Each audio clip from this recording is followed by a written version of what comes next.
মুছে যাক গ্লানি ঘুচে যাক জরা, অগ্নি চানে সূচি হোক ধরা। ওই যে মঙ্গল শোভাযাত্রার নামে আমার দেশের মুসলমানেরা ধুতুম পেশার মূর্তি বানিয়ে গিয়ে ব্যানার ধরে। যদি বাঙালির দোহাই দিয়ে, বাঙালি সংস্কৃতির দোহাই দিয়ে যদি আপনি পহেলা বৈশাখ বাঙালি মাস পালন করতেই চান, কই সেই দিন একটু লাঙ্গল নিয়ে মই নিয়ে একটু জমিতে যান, একটু চাষবাস করেন, এটা বাঙালি সংস্কৃতি হবে। কোনো মূর্তি, কোনো ধুতুম পেশার সাথে মুসলমানের সংস্কৃতি হতে পারে না। রমনার বটমূলে পান্তার ইলিশ খাওয়ার হিরিক পড়ে যায়, যুবক যুবতী অবাধ মেলামেশায়। এরপরে বিভিন্ন জায়গায় পহেলা বৈশাখকে কেন্দ্র করে তারা আজকে কনসার্টের আয়োজন করতেছে। বাঙালি সংস্কৃতি আমি অনুসরণ করতেছি, একদিন একটু পহেলা বৈশাখ পালন করতেছি, বাঙালি সংস্কৃতি দিয়ে পান্তা ইলিশ খেয়ে মঙ্গল শোভাযাত্রা করতেছি, যেন এই বছরটা একটু ভালো যায়। তো ভালো কথা, মঙ্গল শোভাযাত্রা আপনি করতেছেন, আপনি মুসলমান, পেশার সাথে কি সম্পর্ক? এই যে পহেলা বৈশাখ, এই পয়লা বৈশাখকে কেন্দ্র করে আমার দেশের মুসলমানেরা সবচেয়ে বেশি শিরিক করে। এই বাঙালি সংস্কৃতির নামে বিশেষ করে বাংলাদেশে মুসলমানেরা রাষ্ট্রীয় পর্যায়ে শিরিক করে ঈমান আমলগুলো নষ্ট করে ফেলে। এমনভাবে শিরিক করে বুঝতেও পারে না। নামাজ পড়া মুসলমান পহেলা বৈশাখ পালন করতে গিয়ে, পান্তা ইলিশ পালন করতে গিয়ে, পান্তা দিয়ে ইলিশ খাইতে গিয়ে ওই যে এসো হে বৈশাখ এসো, বৈশাখ মনে হয় মামুর হয়, মামুরে ডাকতেছে এসো হে বৈশাখ আসো, ওই দিক থেকে কাল বৈশাখী চলে আসতেছে, এসো হে বৈশাখ এসো। এটার সাথে তো আমার বুঝে আসে না যে বাঙালি কি সংস্কৃতি থাকতে পারে। এটা হিন্দুয়ানি সংস্কৃতি।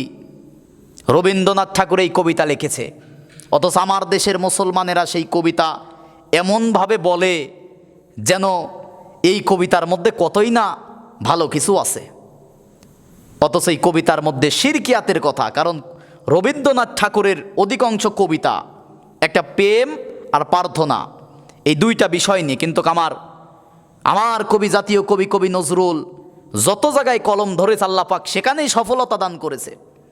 তার আল্লাহকে নিয়ে, রাসূলকে নিয়ে, মসজিদ নিয়ে, মাদ্রাসা নিয়ে, দেশ নিয়ে, মানবতা নিয়ে, বাবাকে নিয়ে, মাকে নিয়ে আল্লাহ রাব্বুল আলামিন তাকে একটা জ্ঞান দান করেছিল, যেখানেই কলম ধরেছে। কিন্তু রবি ঠাকুর অধিকাংশ তার কবিতা প্রেম এবং প্রার্থনা। এই এসো হে বৈশাখ এসো, এই কবিতার তৃতীয় কলিতে গিয়ে বলতেছেন যে মুছে যাক গ্লানি ঘুচে যাক জরা, অগ্নি চানে সূচি হোক ধরা।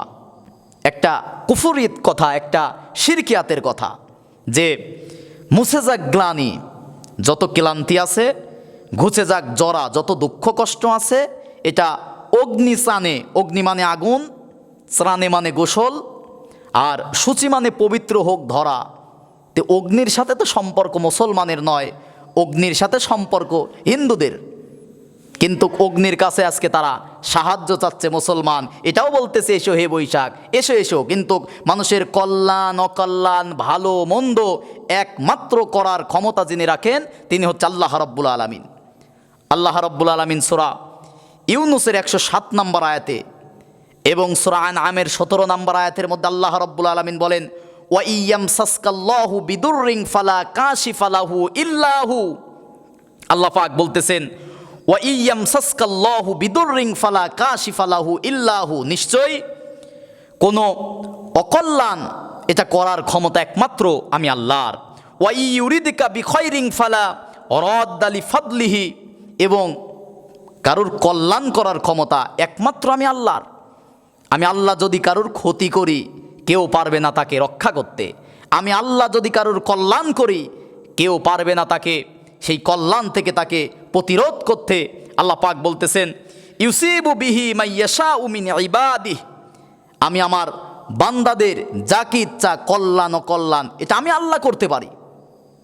কিন্তু আজকে ওই যে মঙ্গল শোভাযাত্রার নামে আমার দেশের মুসলমানেরা ধুতুম পেশার মূর্তি বানিয়ে গিয়ে ব্যানার ধরে। ধুতুম পেশা, এই পেশার সাথে তো মুসলমানের কোনো সম্পর্ক থাকতে পারে না। এই পেশা এটা তো হিন্দুয়ানি সংস্কৃতি।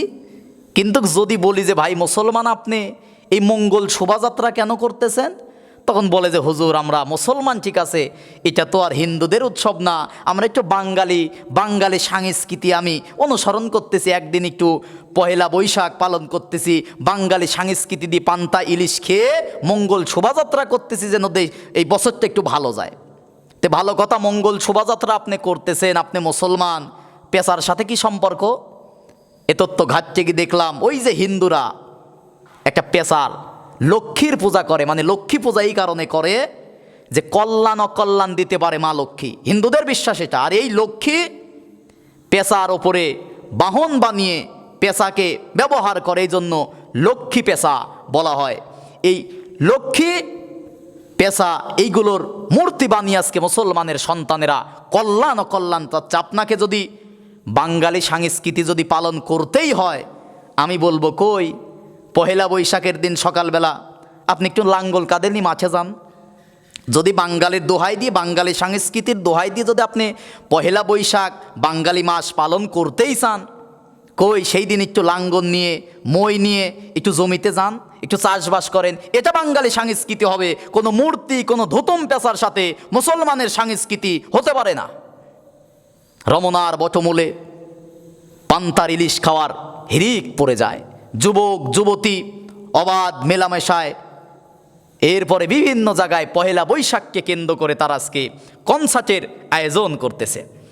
এরপরে মুসলমানেরা হিন্দুদের পূজায় যাচ্ছে, মুসলমানের আজকে হিন্দুদের পূজায় গিয়ে শিরকের সাথে লিপ্ত হয়ে যাচ্ছে। বহু বছর দেখেছি আমার হিন্দু ভাইয়েরা বোনেরা বলেছে যে এত পরিমাণ মন্দিরে পূজা মণ্ডপে মুসলমানের সন্তানেরা আসে, মুসলমানের সন্তানদের কারণে ঠিকমতো আমরা পুজো করতে পারি না, উলোধ্বনি দিতে পারি না, মুসলমানের এত পরিমাণ মুসলমান আসে।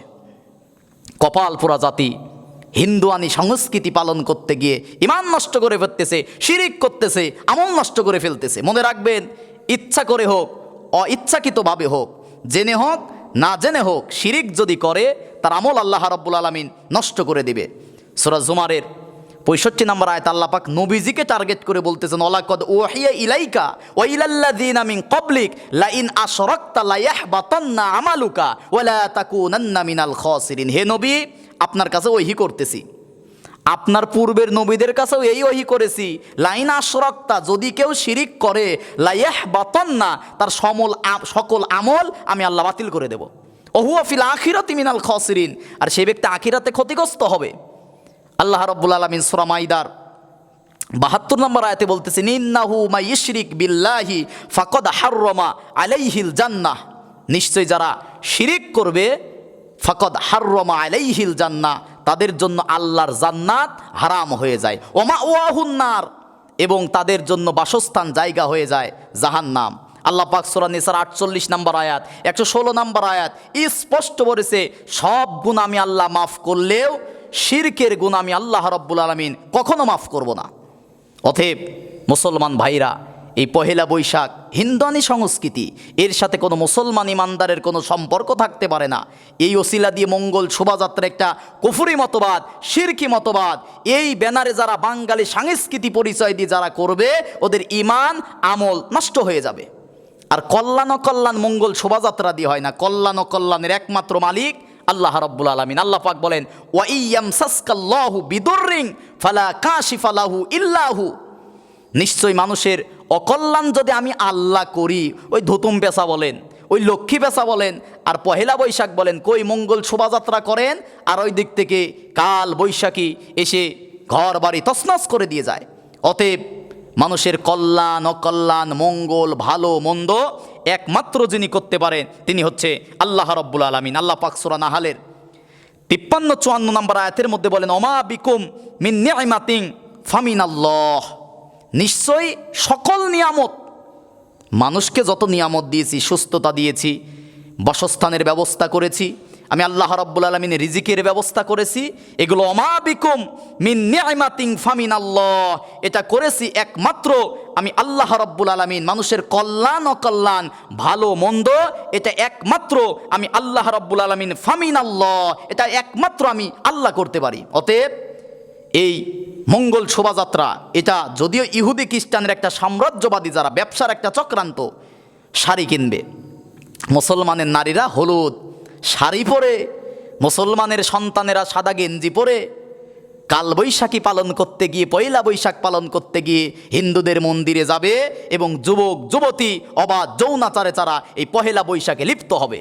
পহেলা বৈশাখের সাথে মুসলমানের কোনো সম্পর্ক থাকতে পারে না, মঙ্গল শোভাযাত্রার সাথে মুসলমানের কোনো সম্পর্ক থাকতে পারে না। এটা যারা করবে তাদের ঈমান আমল নষ্ট হয়ে